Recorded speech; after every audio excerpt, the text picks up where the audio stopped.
G'day, it's Matt here from Sydney Guided Tours. I'm standing in front of the Opera House, which is in Sydney Harbour.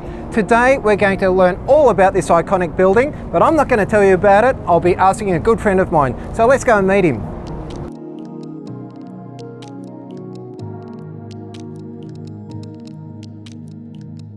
So here I am with my good mate Andrew, and I'm about to ask him heaps of questions about the Opera House. Well, here we are in Sydney, in the heart of Sydney, and this is probably Sydney's best known icon behind me, the Sydney Opera House.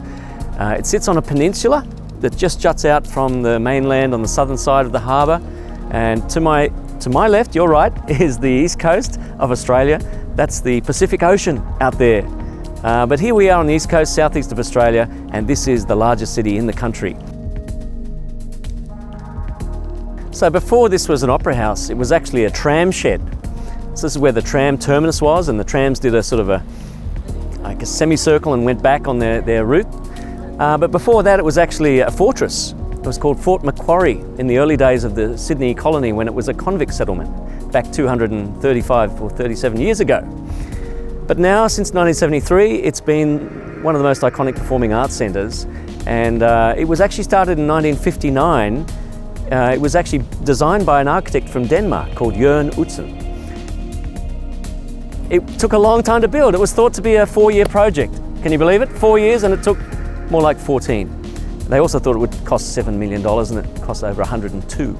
It was built in 1973, so it's almost 50 years old. And it has around 2,000 concerts a year.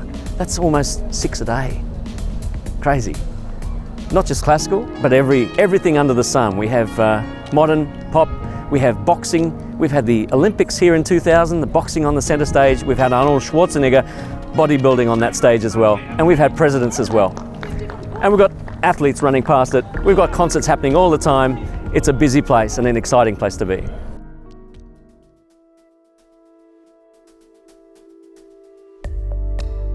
Just a little bit more detail about the elements that comprise the Opera House. So we have the beautiful brown granite base, which is a bit like the pedestal upon which the artwork sits.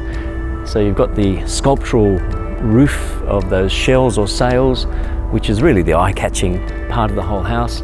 But you've also got this interesting glass, brown glass that you see there. It's actually a golden coloured glass. There's actually 2 panes of glass made by a French company called Saint-Gobain. And they have 2 panes which are separated through a resin which actually has gold leaf in it to give it that brownish, goldish tinge, and that helps reduce the sunlight filtering into the Opera House and the heat factor. So it keeps relatively cool. It is also sustained through seawater coming in through the base in terms of its coolness. The tiles are actually a triple baked ceramic made by a Swedish company called Höganäs.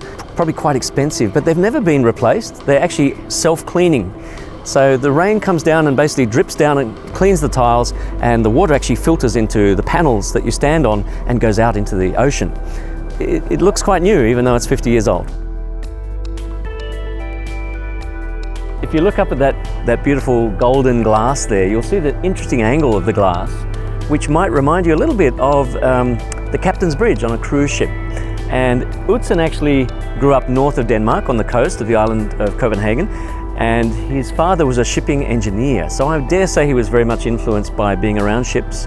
And you'll see it's tilted outwards. So the idea is you're looking out over the bow, a little bit like a captain who's looking out for an iceberg, or Leonardo DiCaprio or something like that. And that's one of the beautiful places where people have their wine and champagne in between the acts of the opera.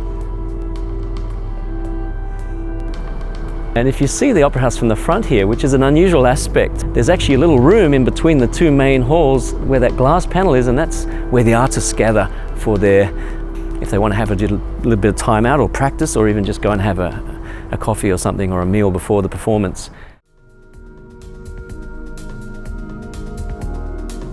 Yeah, look, I think this is one of the 7 most amazing buildings, one of the wonders of the world, really, because of its amazing architecture.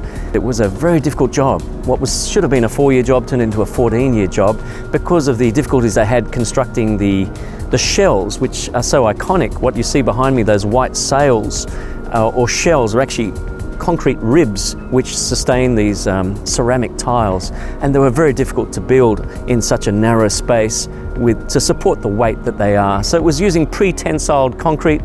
It was quite advanced in its style, and it's also quite minimalist in its style, as is typical of Danish architecture.